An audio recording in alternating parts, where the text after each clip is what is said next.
Hey everyone, welcome to today's video. Welcome to the Gamey Daddy channel. So today I have a short discussion for you guys, and it's something that I think I've mentioned in another video a few months ago. And this is when we started having the shade watch and the shade level thing go on. And what's really interesting is I've I've seen a comment or two comments from an individual, the same individual, saying that my shade level is too low. I shouldn't be giving advice on builds on the Division 2 and all of that stuff. I usually laugh away these comments, but I thought I'd make this video because I found an opportunity to actually just kind of tell the community the diversity of players that we have in this game and why thinking that a player's shade level is a way to actually judge their prowess is a big mistake. That's one very big, huge mistake, if anything. So I remember, we made this video. I made this video featuring Fat Ninja, and he came and talked about his build, and I used my second account to actually, shoot that video. I have two accounts that are independent from one another. They don't share stash, and I did it as a challenge, because a lot of my audience were talking about the difficulties and challenges of solo players or people who don't have clans and whatever. So I created a whole new account, got the Division 2 game again, and started playing on there. And I had a different username. I think it was Undercover Gamma.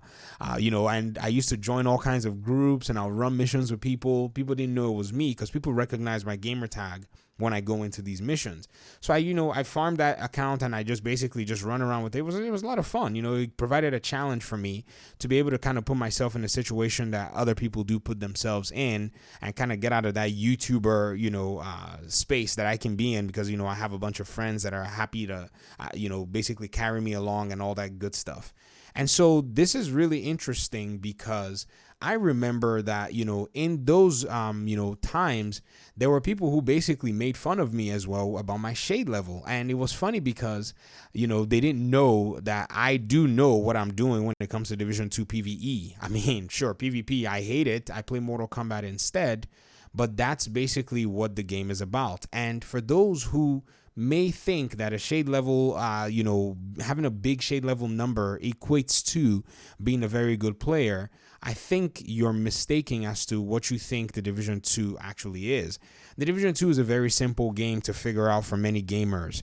If you see people with low shade levels, in many cases, you have to be careful to assume that they're new players, because if you watch the footage that's in front of you, This is a legendary mission that we played, and there were shade levels, on this mission that were actually very low, and we did not kick the person. In fact, I remember when we were matchmaking, somebody with about 3,000 on their shade watch joined and instantly left the group once they saw that, oh, my character had 500 and another person's character had 200. They had no faith that we knew how to play the game, and we basically went through this mission and beat the stupid thing while I was like changing and testing crappy builds and fast traveling to and fro from the base of operations and stuff, just to don some new items. Now, yes, there are new and better items that we have in the game that help these missions to run faster, but I don't think these people played this mission like new players. If anything, I'm suspecting that many of them, or some of them, may have been coming from another platform, because if you think about it,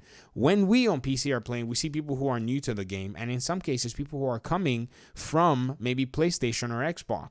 It's not unusual to see people move from console to PC when it comes to the Division and start all over again, because the experience on PC is drastically different than it is currently on the PlayStation 4 and even the PlayStation 5. Until they make the improvements, there's going to be basically a very huge gap in how enjoyable the game is on both platforms.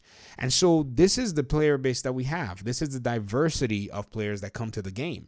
Another thing too is a player may have a shade level that is not, in quote, something that's representative of somebody who actually is grinding the game all the time, because they may be new to the Division 2.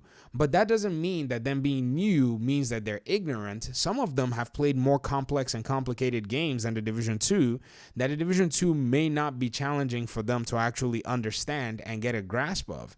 And even if they come in at that point where, they don't have the knowledge, or they're kind of lost as to what to do, I think it's an opportunity to be able to teach them and an opportunity to be able to kind of like carry them through in order for them to be able to kind of, enjoy the community and enjoy the benefit of the game. The strongest point, in my opinion, for the Division 2 in the aspect of player experience is the community that we have, where we can matchmake. You can get other people to run missions with you. You can get other people to come in and help you with tasks. You can call for help.